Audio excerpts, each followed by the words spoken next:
Hey YouTube, Muchismo Eugene, another video from Exit Strategy. Today, title is The Narcissist Never Lives Up to the Hype. And the reason why they never live up to the hype is because the hype that they're giving you is a reflection most of the time of the attributes and the qualities that you have. And that's why when you meet them, you right way begin to start thinking, wow, what's the chances of this? Someone who is pretty much got everything that anyone could ask in a person. This is a dream come true. Somebody pinch me. Or you might not even go that extreme. You may just believe that this is the one for a number of factors, because most of us, if you're an empath or a chosen one, this is not the first rodeo. This is not the first time you've ended a relationship or a relationship has ended. And it didn't just end normally, it ended with open wounds or animosity, or not even animosity, sometimes maybe just a lot of harsh distance. And there are a few relationships, I've seen them and I've observed them, whereas people have decided that they're not going to be together, and they tend to get along just as well as they did when they were together. Generally speaking, but you and I, chosen ones, we haven't had that luxury. So staying on point, this is why when you meet the narcissist, you may in fact have actually met narcissists before, but being that you're so empathetic and you have this superpower, if you will, where your energy and your intuition is just so sharp, until a lot of the people that you've met in the past and you've had relationships with, and the relationship just didn't work out, and they may happen to have been narcissists, or I like to say borderline personality disorder. You're too much trouble, you're too much work, you're too aware, you're too awake. Not in the sense of you being awake now, you're fully awake, but you're in tune with what's going on. You're not easily tricked. And so these relationships that you've had in the past where they were left open-ended, this newfound, I can't believe this has happened, somebody pinch me, it gives you hope.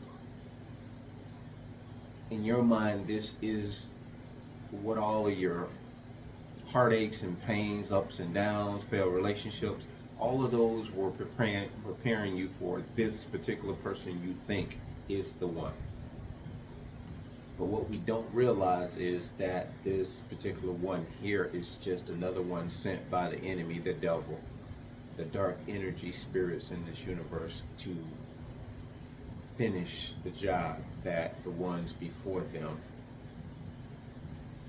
didn't finish. So you have this energy that resonates so strongly that these people or these entities before this particular one that we're speaking of, that you think is the one, your spirit was so sharp and it was so on fire till these particular ones didn't even want to bother. They didn't want to chance it. And so they continued to move on down the street with their dog and pony show. They want the easiest target, but they also want a fuel supply that is, if they can get it, grade A. So they want a gullible grade A fuel supply. That's the holy grail for them. And times before you, they came up short-handed or short-ended, where they had a grade A supply. But again, the grade A supply resonated so high, they were almost afraid to go there.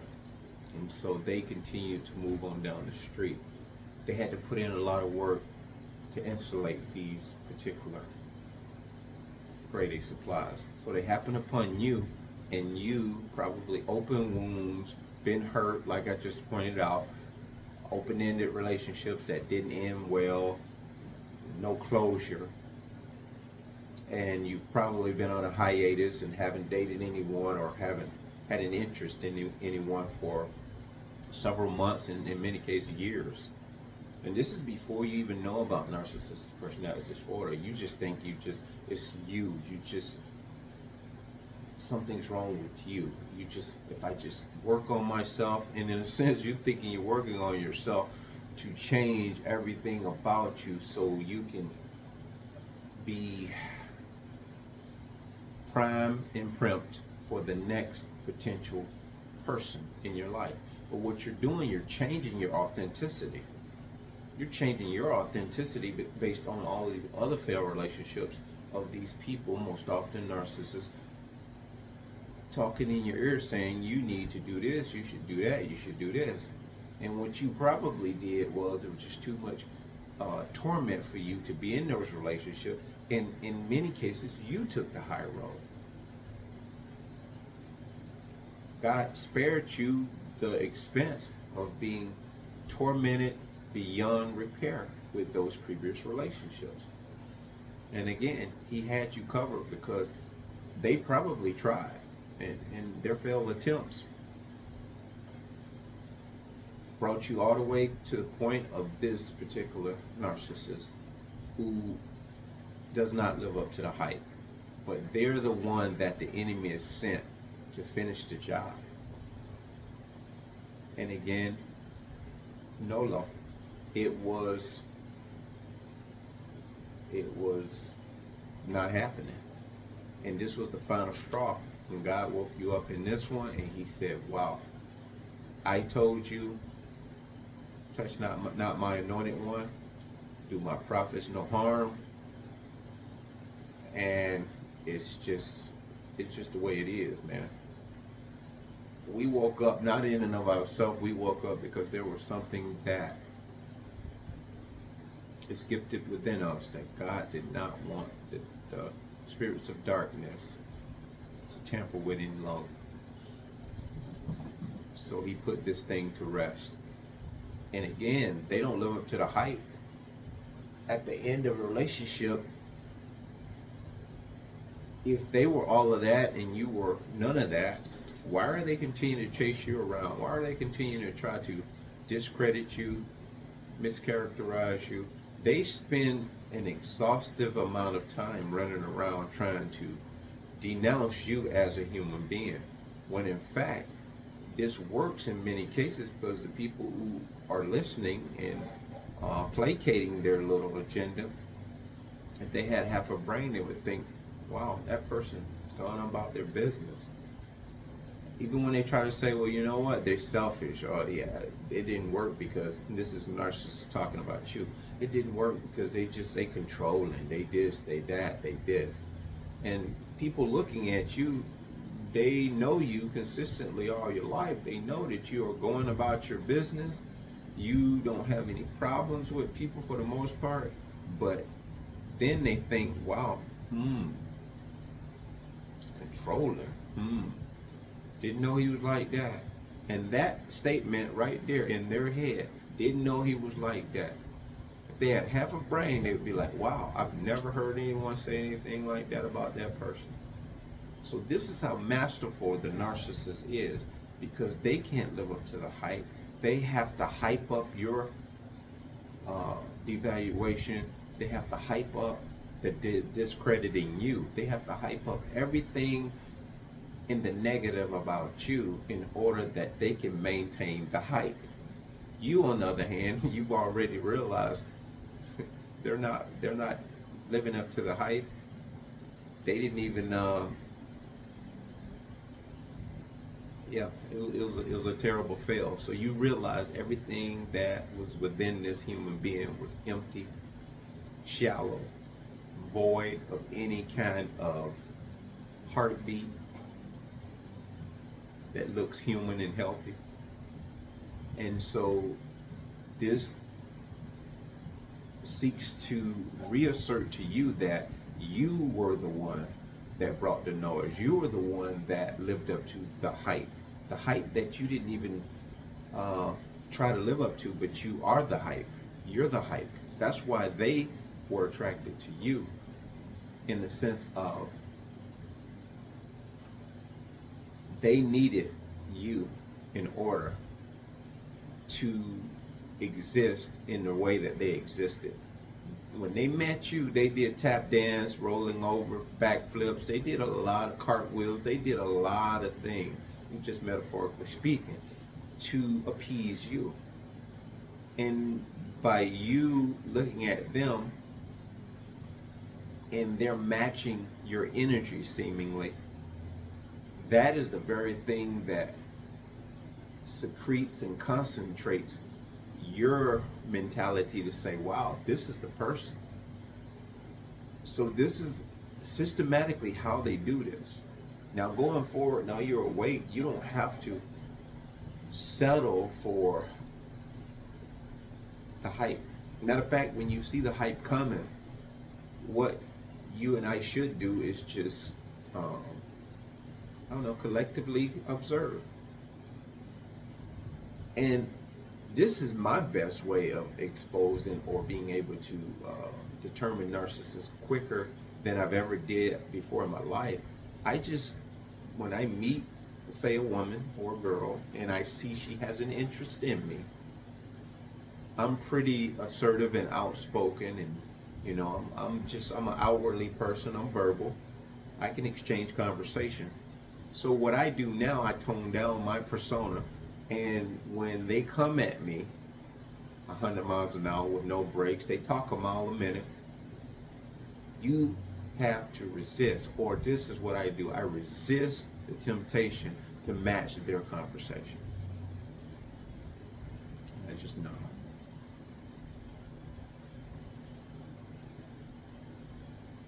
I just nod. And you'll hear certain things like, well, why you saying nothing? Why you looking at me like that? Well, why you talking? I'm just listening to you. And you'll find out sooner than not, they will run out of things to say. They will stop in the midst of their conversation, and it'll be like, wow. In the back of their mind, this is what's happening by you doing that, being silent and nodding. Their script, they're forgetting their lines, because what they were anticipating, that they were going to just throw some half-assed conversation out there. They don't even finish their conversation. They don't even finish their statement, because it's like throwing a hook out there. All they got to do is throw it out there and yank it a little bit and tug it, and you're not going to realize it's a hook. And then when they hook you, they just let you run with it. Anybody's fished before, the temptation to yank the hook when the fish gets on the hook is just imminent.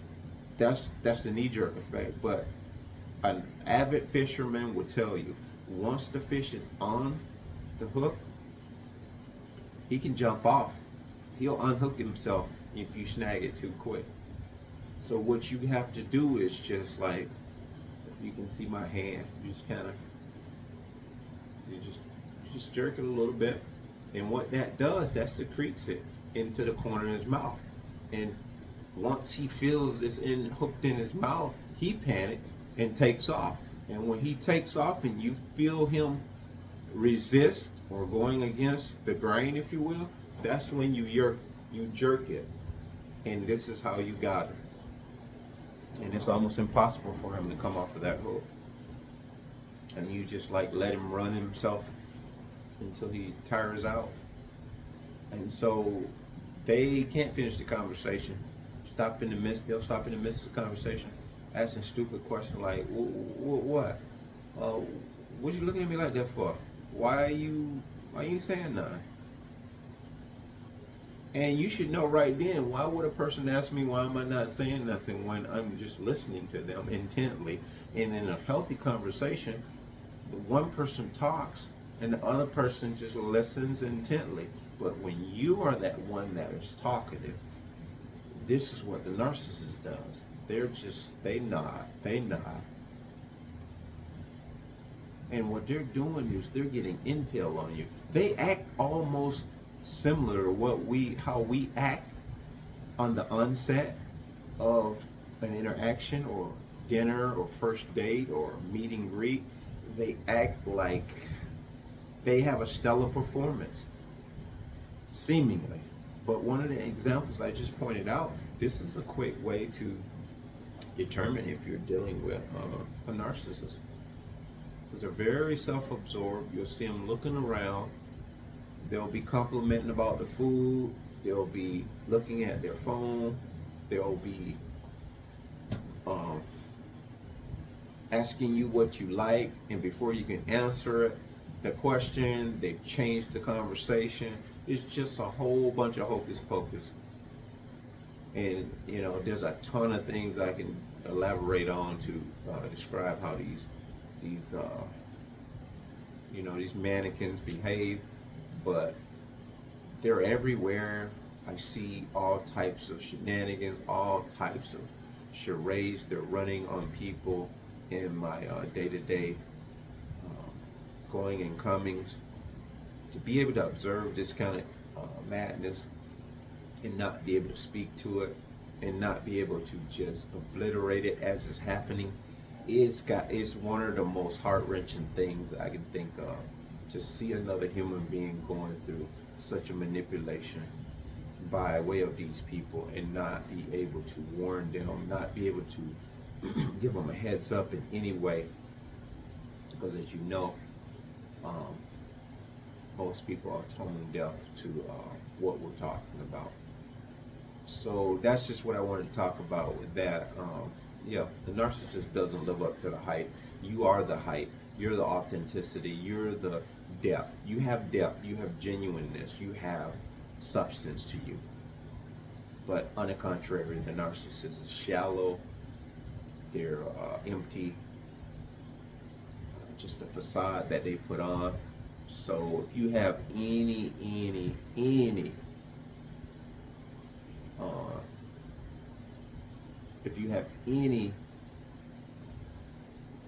thoughts of going back, maybe some of the stuff I just pointed out to you should be a reason for you to say, wow, I'm out and I'm going to stay out. That being the case, bless.